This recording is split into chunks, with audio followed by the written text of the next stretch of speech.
ফজরের নামাজ পড়ো আব্বা, এই সমাজ নিরাপদ হবে না।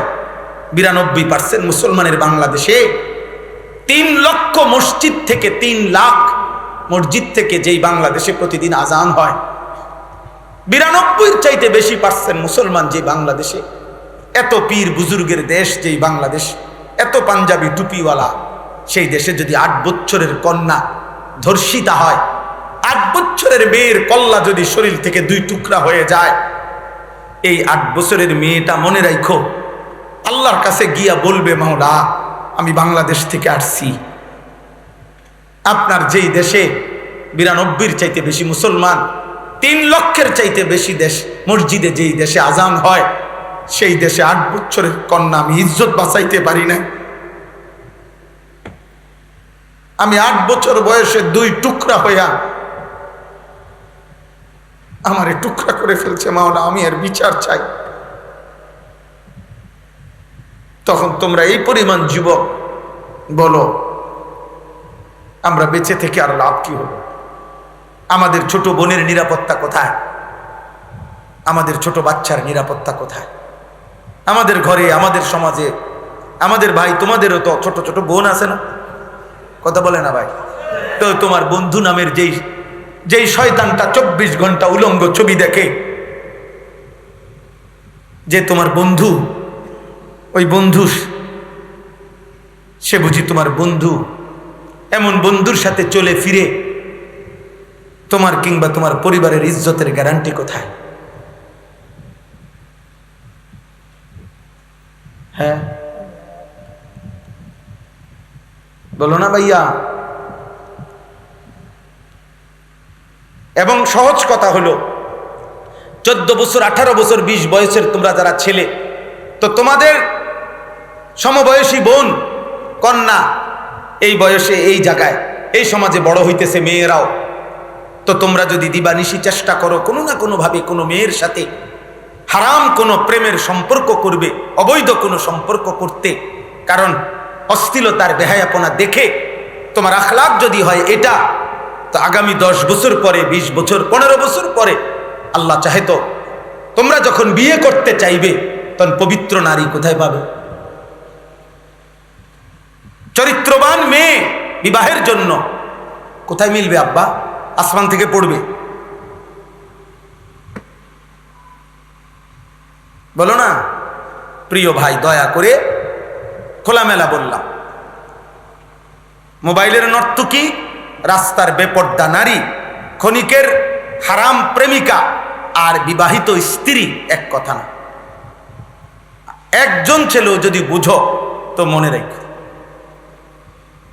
নর্তকী তো দেখলা শেষ, বেপর্দা নারী তো দেখলা, সেও চলে গেছে, তুমিও চলে গেছো, কিন্তু স্ত্রী সে তো তোমার মৃত্যু পর্যন্ত জীবনের সঙ্গী। সে যদি চরিত্রহীন হয়, লম্পট হয়, সে যদি পরকীয়ায় আসক্ত হয়, খারাপ হয়, তো বুঝবা জীবন কত বড় জাহান্নাম, জীবন কত বড় কষ্টের হয়, তখন কষ্টের হয়। আল্লাহ আমাদেরকে মাফ করে দেন, আল্লাহ আমাদেরকে মাফ করে দেন, আল্লাহ আমাদেরকে বুঝ দান করেন। আমরা খোলামেলা বললাম, নিজেদের হায়াত দুনিয়ার জীবনটাকেই মুসিবতের বানাইও না, আখেরাত তো আছেই, দুনিয়াটাও মুসিবতের বানাইও।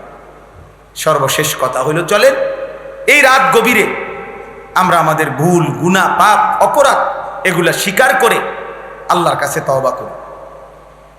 এই কথাটাই এখানে আল্লাহ তাআলা বলেন সূরা হুদ, কোরআনুল কারীমের 11 নম্বর পারা, 11 নম্বর সূরা। এই সূরাটা আমি পড়ছি 5টা আয়াত, শুধু তর্জমা বলি, শোনেন। আল্লাহ তাআলা বলেন আলিফ লাম রা, এই অক্ষরগুলোর অর্থ আল্লাহই জানেন, রাসূলই জানেন সাল্লাল্লাহু আলাইহি ওয়াসাল্লাম।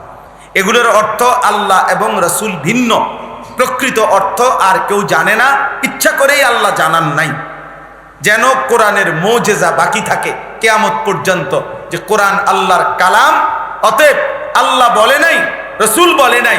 যদি কারো হিম্মত হয় তাহলে নিজে বানাইয়া বলতে চেষ্টা করো, কেউ পারেও নাই, পারবেও না। সুবহানাল্লাহ। কিতাবুন উহকিমাত আয়াতুহু, আল্লাহ তাআলা বলেন এই কোরআনের প্রত্যেক আয়াত, প্রতিটা বক্তব্য মজবুত দলিল এবং প্রমাণ দ্বারা মজবুত করা হয়েছে। অর্থাৎ কোন কথা এই কোরআনের ঠুনকো, অবাস্তব, অযৌক্তিক, অপ্রাসঙ্গিক, তোপের মুখে টিকবে না, যুক্তির সামনে টিকবে না, হ্যাঁ, পরবর্তী কারো গবেষণা তথ্য প্রমাণের সামনে টিকবে না, এমন না। আল্লাহ তাআলা বলেন প্রতিটা শব্দ, প্রতিটা বাক্য, প্রতিটা হুকুম, প্রতিটা ফায়সালা, প্রতিটা বিধান আমি আল্লাহ মজবুতির সাথে এই কোরআনে অবতীর্ণ করেছি। ইসরাফিলের ফু পর্যন্ত কারো ধাক্কায় কোরআনের এক জাররা নড়চড় হবে না। উহকিমাত আয়াত, হ্যাঁ, মিনহু আয়াতুম মুহকামাত হুন্না উম্মুল কিতাব। এজন্য পৃথিবীর কোন বেঈমান কোন ষড়যন্ত্র করেই কোরআনুল কারীমের কোন অক্ষরের মধ্যে কোন রকমের ত্রুটি বিচ্যুতি প্রমাণ করতে পারে নাই। সুবহানাল্লাহ। কোরআন আগের মতোই আছে, আছে কিনা? সুম্মা ফুসসিলাত মিন লাদুন হাকীমিন খাবীর। অতঃপর সময়ের আলোকে 23 বছরে বিস্তারিতভাবে আল্লাহ বলেন আল্লাহর পক্ষ থেকেই এই কোরআন বিস্তারিতভাবে নাজিল হয়েছে ধীরে ধীরে। কার পক্ষ থেকে? হাকিম, পৃথিবীর সমস্ত জ্ঞান ভাণ্ডার, কায়নাতের সমস্ত জ্ঞান ভাণ্ডার এবং সমস্ত জ্ঞান ভাণ্ডার যা আমরা জানি না, পরিপূর্ণ প্রজ্ঞা, জ্ঞান, বিচক্ষণতা যার অধীনে, সেই মহান আল্লাহর পক্ষ থেকে। এবং তিনি খবীর, তিনি শুরু থেকে শেষ পর্যন্ত এই পৃথিবীর, এই কায়নাতের প্রত্যেকটা খবর, নড়া চড়া, বিন্দু বিসর্গ, একটা পাতার নড়া, একটা পিঁপড়ার নড়াও তিনি খবর রাখেন। রাখেন? কথা বলে না, রাখে? আল্লাহ তা'বুদু ইল্লাল্লাহ। আল্লাহ বলেন অতএব হে নবী, আপনি পৃথিবীবাসীকে বলেন অতএব তোমরা কেহই আল্লাহ ছাড়া আর কারো গোলামি করো না। গোলামি করবা কার? সেজদা দেবা কার? বন্দিগি করবা কার? ইন্নানী লাকুম মিনহু নাযীরুম ওয়া বাশীর। এবং আপনি বলে দেন হে দুনিয়াবাসী, আমি মুহাম্মদ আল্লাহর পক্ষ থেকে তোমাদেরকে নাযীর এবং বাশীর, জাহান্নামের ভয় প্রদর্শনকারী, জান্নাতের সুসংবাদ প্রদানকারী। সুবহানাল্লাহ। আমি একদিকে নাফরমানির কারণে আযাবের ভয়ও দেখাচ্ছি, আরেকদিকে আনুগত্যের কারণে জান্নাতের সুসংবাদও দিচ্ছি। সুবহানাল্লাহ। নবীজি জাহান্নামের কথাও বলছেন, জান্নাতের কথাও বলছেন, নাফরমানির পরিণতিও বলছেন, আনুগত্যের পরিণতিও কি বলেছেন। সুবহানাল্লাহ। ওয়া আনিস্তাগফিরু রাব্বাকুম সুম্মা তুবু ইলাইহি। এই কথাটাই শেষ মূল বক্তব্য, মানে এই কথাটাই বলার জন্য আর কি, যে আল্লাহ তাআলা বলছে অতএব আমাকেই মেনে নাও, গুনাহ ছেড়ে দাও। আনিস্তাগফিরু রাব্বাকুম, সকলেই তোমরা তোমাদের রবের নিকট বিগত দিনের সমস্ত গুনার জন্য মাগফিরাত চাও, ইস্তিগফার করো, ক্ষমা প্রার্থনা করো। সুম্মা তুবু ইলাইহি, অতঃপর নতুন করে পুনরায় আল্লাহর আনুগত্যের মাধ্যমে তওবা করে আল্লাহর কাছে ফিরে আসো। এই কোন মানুষের প্রকৃত তওবা, প্রকৃত ইস্তিগফার মানে হলো দুই জিনিস। এক, কৃত গুনাহ সম্পূর্ণ ত্যাগ করা, যা করতেছিলাম। আর দ্বিতীয় অর্থ হইল তওবা মানে হলো পুনরায় ইবাদত শুরু করে আল্লাহর কাছে ফিরে আসা। আল্লাহর কাছে ফিরে আসা। আল্লাহ বলেন এই দুইটা কাজ বান্দা করো। এক হলো পেছনের গুনাহ থেকে মাফ চাও, দ্বিতীয় হলো নতুন করে আবার ইবাদত শুরু করো, করে আমার কাছে ফিরে আসো। বিনিময়ে লাভ কি হবে? আল্লাহ বলেন ইউমাত্তিউকুম মাতাআন হাসানা ইলা আজালিম মুসাম্মা। সুবহানাল্লাহ। আল্লাহ বলেন বাকিটুকু যেদ্দুর হায়াত আছে নির্ধারিত, আমি আল্লাহর নিকটে তোমার জন্য ওই দুনিয়ার এটুকু বাকি হায়াত আমি আল্লাহ ওয়াদা দিলাম তোমাকে সর্বোত্তম জিন্দেগি উপহার দেব। বাকি হায়াত আরামে রাখ, গুনাহ ছেড়ে দাও, নতুন করে ইবাদতে মগ্ন হও, নতুন করে ইবাদত শুরু কর। দোস্ত, অতএব ছেলেরা, তোমরা কেউ কিন্তু শান্তিতে নাই। আমি জানি, ব্যক্তিগতভাবে আমি কিশোর যুবক ছেলেদেরকে নিয়ে ব্যাপক পড়ালেখা করি, খোঁজ খবর রাখি। অসংখ্য ছেলে পেলের সাথে আমার জিন্দিগির সম্পর্ক, পড়ালেখা যা করি অতিরিক্ত সব ফুলাফান নিয়ে।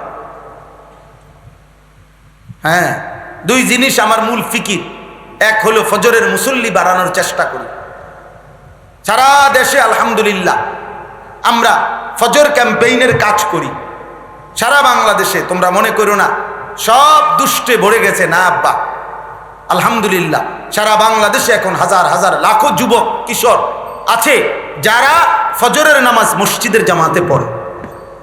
গত 15 দিন আগে সিলেট একেবারে মেন বিভাগীয় শহরে 3 তালা মসজিদে, সবচেয়ে বড় কেন্দ্রীয় মসজিদে, 3 তালা মসজিদে ফজরের নামাজের পরে, ফজরের পরে আমরা বয়ান করছি, ফজর ক্যাম্পেইনের সাথীদেরকে দাওয়াত দিছি। আমি যে সময় ঢুকতেছিলাম মসজিদে ফজরের জন্য, আমার সাথী মনসুর ভাই, ওনারা আমি বলতেছি, আমরা বাসার থেকে রওনা দিয়া মসজিদ পর্যন্ত আসতে 15 মিনিট সময় লাগছে। 15 মিনিটে দেখছি রাস্তার দুই পাশে, আল্লাহর কসমে কোরআন হাতে বললাম, আমাদের এই অল্প বয়সী কিশোর যুবক ছেলে সাইকেল দিয়া দিয়া সব আইতে আছে, মসজিদে ঢুকতেছে ফজরের জন্য।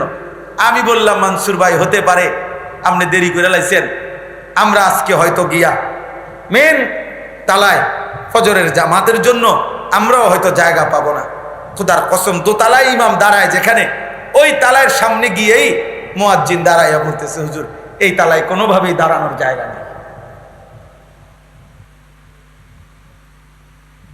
হ্যাঁ, তুমি মনে করো না সবাই সিটার বাটফার হইয়া গেছে, সবাই তোমার মতো নারী লুবি আর সবাই তোমার মতো উলঙ্গ ছবি দেখে, না না।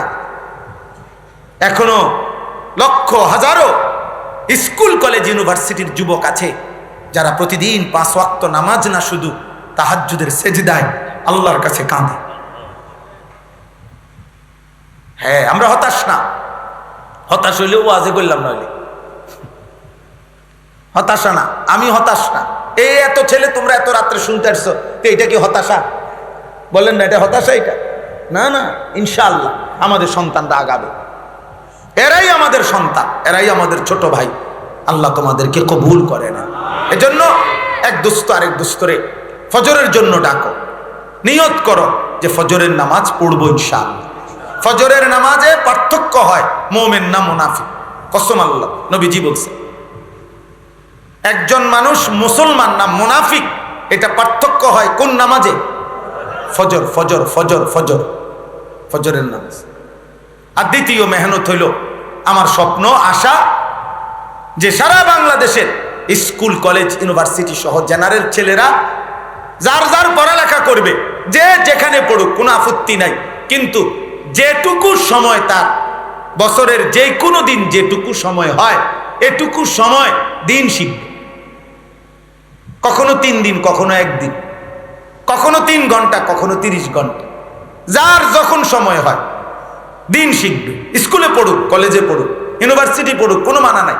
আমি কুমিল্লা ভিক্টোরিয়া কলেজ থেকে মাস্টার্স পাস করছি, সায়েন্স বিজ্ঞান বিভাগ থেকে 1998 সনে দাখিল এসএসসি পাস করছি, কওমি মাদ্রাসার থেকে দাওরায়ে হাদিস পাস করছি। তো কাজে অসুবিধা নেই, বড় ভাই, আমি মানা করি না, কোনো সমস্যা নেই, কিন্তু দিন শেখা দরকার। আল্লাহর কোরআন, ওযু, নামাজ, সূরা কেরাত শেখা দরকার, যার যখন সময় হয়।